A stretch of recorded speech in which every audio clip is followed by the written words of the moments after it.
আসসালামু আলাইকুম প্রিয় বন্ধুরা। আশা করি আপনারা সকলে খুব ভালো আছেন। আল্লাহর অশেষ রহমতে আমিও খুব ভালো আছি।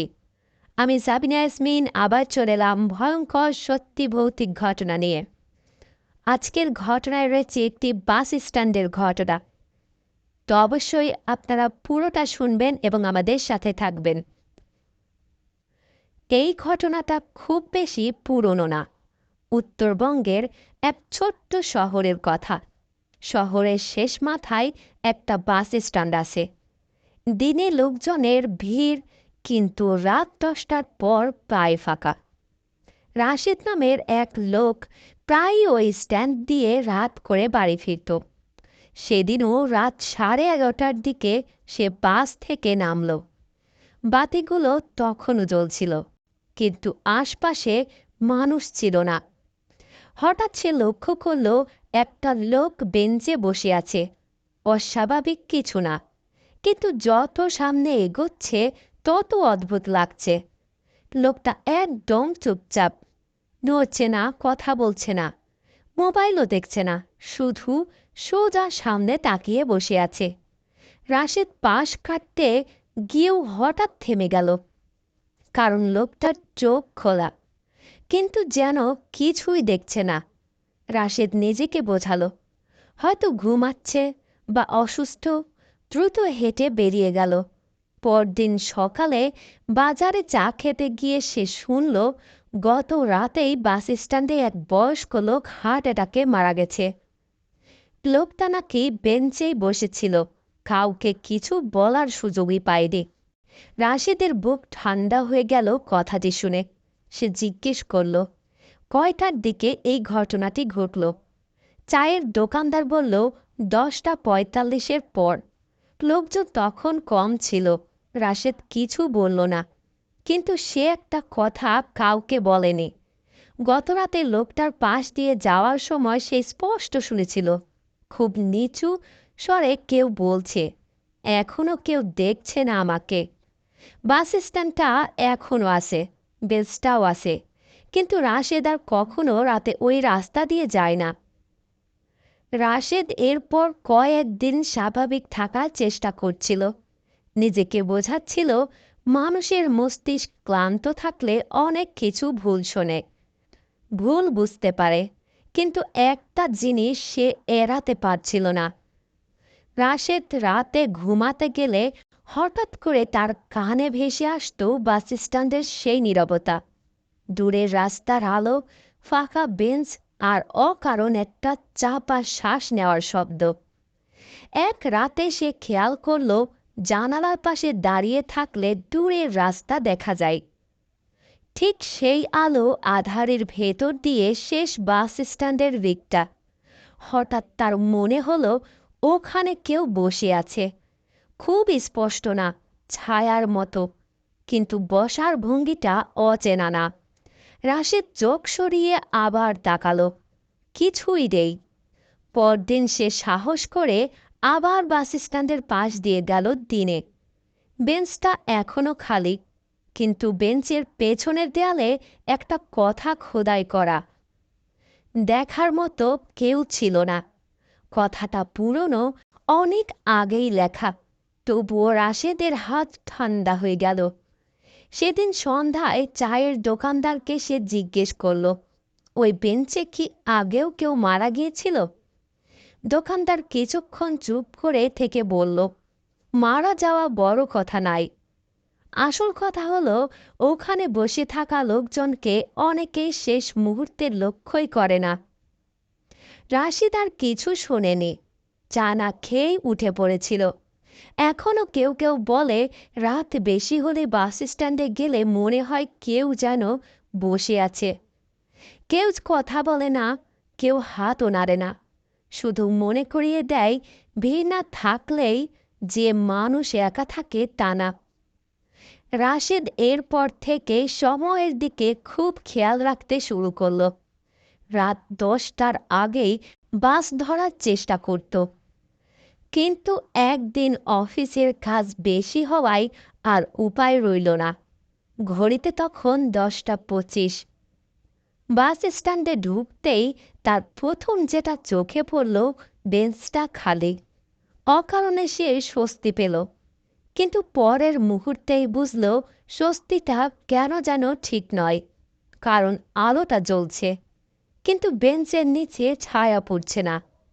রাশেদ থেমে গেল, নিজেকে বলল আলোর কোণ বদলেছে, তাই এমন লাগছে। সে দাঁড়িয়ে থাকতেই দূরে রাস্তা দিয়ে একটা বাস চলে গেল। ইঞ্জিনের শব্দ মিটিয়ে যেতেই আবার সেই অদ্ভুত নীরবতা। ঠিক তখনই সে অনুভব করল কেউ খুব কাছ থেকে নিঃশ্বাস নিচ্ছে, ঘাড়ের পিছনে। রাশেদ একদম ঘুরে তাকালো, কেউ নেই, কিন্তু নিঃশ্বাসের শব্দ থামেনি। খুব ধীরে, খুব নিয়মিত। সে সরে দাঁড়ালো, শব্দটা যেন তার সাথেই সরে এলো। হঠাৎ পেছন থেকে এক কণ্ঠ বলল, আপনি কি বাসের অপেক্ষায়?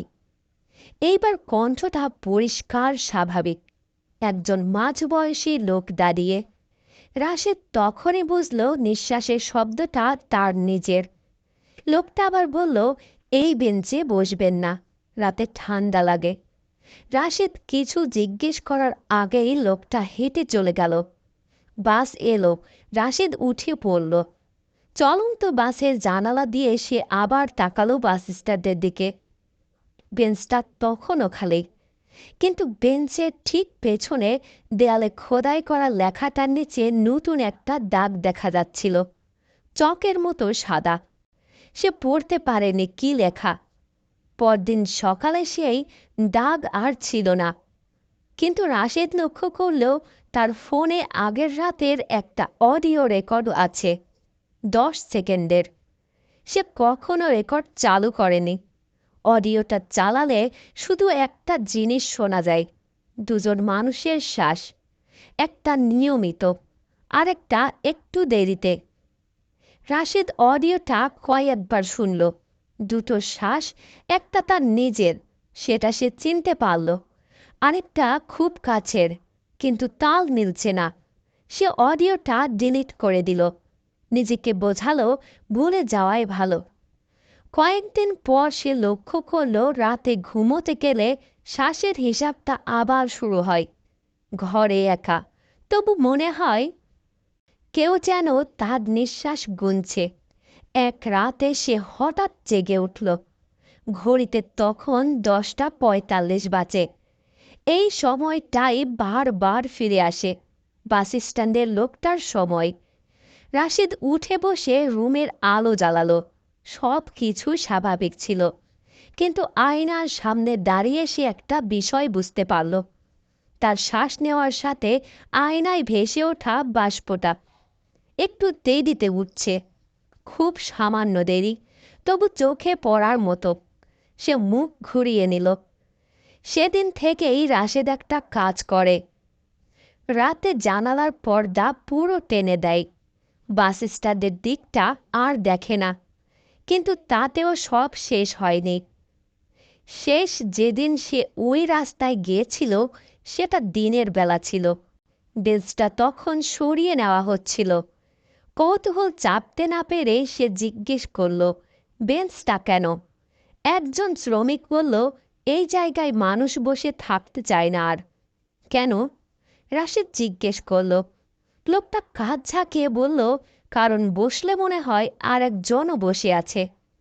রাশেদ আর প্রশ্ন করেননি। এখনও রাত 10:45 হলে তার বুকের ভেতর শ্বাসটা ভারী হয়ে আসে। সে জানে কিছু জিনিস চোখে দেখা যায় না, কিন্তু সেগুলো চলে যাওয়াও যায় না। আর শেষ বাস স্ট্যান্ডটা, ওটা এখনও নীরব আছে, কিন্তু সেখানে আর কেউ একলা থাকে না। বেঞ্চটা সরিয়ে নেওয়ার পর রাশেদ ভেবেছিল এই অধ্যায় বুঝি এখানেই শেষ, কিন্তু বাস্তবে সেটা ছিল শুরু। সে লক্ষ্য করল এখন আর রাত 10:45 দেখলেই শুধু অস্বস্তি হয় না। ঘড়িতে সময়টা দেখার আগেই তার শরীর যেন সময়টা চিনে ফেলে। হঠাৎ বুকের ভেতর চাপ লাগে, শ্বাসটা একটু ভারী হয়ে আসে, কোনো কারণ ছাড়াই। এক রাতে বাসায় ফিরে সে বসার ঘরে বসেছিল, টিভি চলছে, আলো জ্বলছে, সব কিছু স্বাভাবিক। তবু মনে হচ্ছিল ঘরের বাতাসটা খুব ঘন। সে উঠে রান্নাঘরের দিকে গেল পানি খেতে।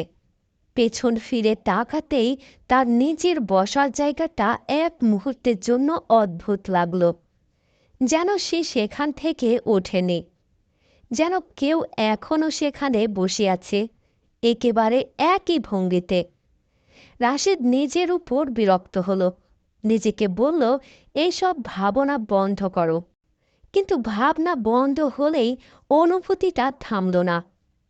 সে খেয়াল করল দরজা বন্ধ করার শব্দটা এখন আর একা শোনায় না। ধাতব শব্দটার পরে যেন আরেকটা নরম আওয়াজ থাকে, কারো নিঃশ্বাস ছাড়ার মতো। কিছুদিন পর অফিসে বসে কাজ করতে গিয়েও একই জিনিস হলো। হঠাৎ মনে হলো কেউ তার চেয়ারের পেছনে দাঁড়িয়ে আছে। সে ঘুরে তাকালো, কিন্তু কেউ নেই। রাশেদ ঘুরে সামনে ফিরতেই মনের ভেতর একটা অদ্ভুত লজ্জা কাজ করল, যেন সে কাউকে ধরা পড়ে যাওয়ার ভয় পাচ্ছে। সে বুঝতে পারল না কিসে ধরা পড়ার ভয়। এক রাতে সে সিদ্ধান্ত নিল ভয়ের মুখোমুখি হবে। রাত ঠিক 10:45 সে ঘরের সব আলো বন্ধ করল, শুধু বসার ঘরের একটা বাতি জ্বালানো। ঘড়ির কাঁটা যখন ঠিক সময়ে পৌঁছালো, তার নিজের শ্বাস সে স্পষ্ট শুনতে পেল, একটার পর একটা। হঠাৎ মনে হলো শ্বাসগুলো আর একা নেই, কিন্তু কোনো শব্দ আলাদা করে শোনা যাচ্ছে না, শুধু তালটা বদলে যাচ্ছে। রাশেদ চোখ বন্ধ করল। চোখ বন্ধ করতেই সে বুঝল ভয়টা বাইরে নয়, ভয়টা হলো এই অনুভূতি, যেন কেউ তাকে দেখছে না, কিন্তু তার উপস্থিতি বুঝতে পারছে। আর সেই উপস্থিতিটা একেবারেই পরিচিত, যেন বহুদিন ধরে সে একাই নয়। রাশেদ আর পরীক্ষা করেনি।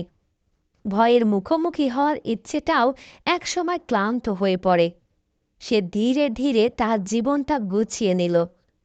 রাত করে বাইরে থাকা বন্ধ করল, ঘড়িতে সময় না দেখে চলার অভ্যাস করল, আর সবচেয়ে গুরুত্বপূর্ণ, নিজের শ্বাসের দিকে আর মনোযোগ দেয় না। কিছুদিন পর সে বুঝতে পারল ভয়টার তীব্র নয়, ওটা এখন একটা অভ্যাসের মতো। এক সন্ধ্যায় সে অফিস থেকে স্বাভাবিক সময়ে ফিরছিল। রাস্তায় আলো, মানুষ, গাড়ির শব্দ সব পরিচিত, কিন্তু হঠাৎ সে থেমে গেল, কারণ কোনো অজানা কারণে তার মনে হলো আজ আর 10:45 নেই। এই উপলব্ধিটাই তাকে অবাক করল। সেদিন রাতে সে খুব শান্তিতে ঘুমালো, কোনো শব্দ নেই, কোনো হিসাব নেই। সকালে উঠে সে জানালার পর্দা সরালো।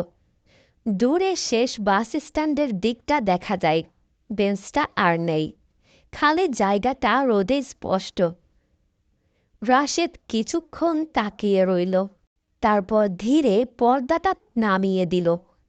সে জানে কিছু ঘটনা ব্যাখ্যা চায় না, কিছু ভয় শেষ হয় না, শুধু থেমে যায়। আর এই ঘটনা সেখানেই থেমে গেছে। প্রিয় বন্ধুরা, এই ঘটনাটি এখানেই শেষ হয়। তো বন্ধুরা, ঘটনাটি আপনাদের কাছে কেমন লাগলো তা অবশ্যই আমাদেরকে জানাবেন কমেন্ট করে। লাইক, কমেন্ট, শেয়ার করতে ভুলবেন না। আর অবশ্যই যারা আমাদের চ্যানেলটি এখনও সাবস্ক্রাইব করেননি, তাড়াতাড়ি সাবস্ক্রাইব করে ফেলুন। আর যারা সাবস্ক্রাইব করেছেন তাদেরকে অসংখ্য ধন্যবাদ আমার পক্ষ থেকে। আজকের পর্বটি ছিল এই পর্যন্তই। আবার পরের এপিসোডে দেখা হবে আপনাদের সঙ্গে। আল্লাহ হাফেজ।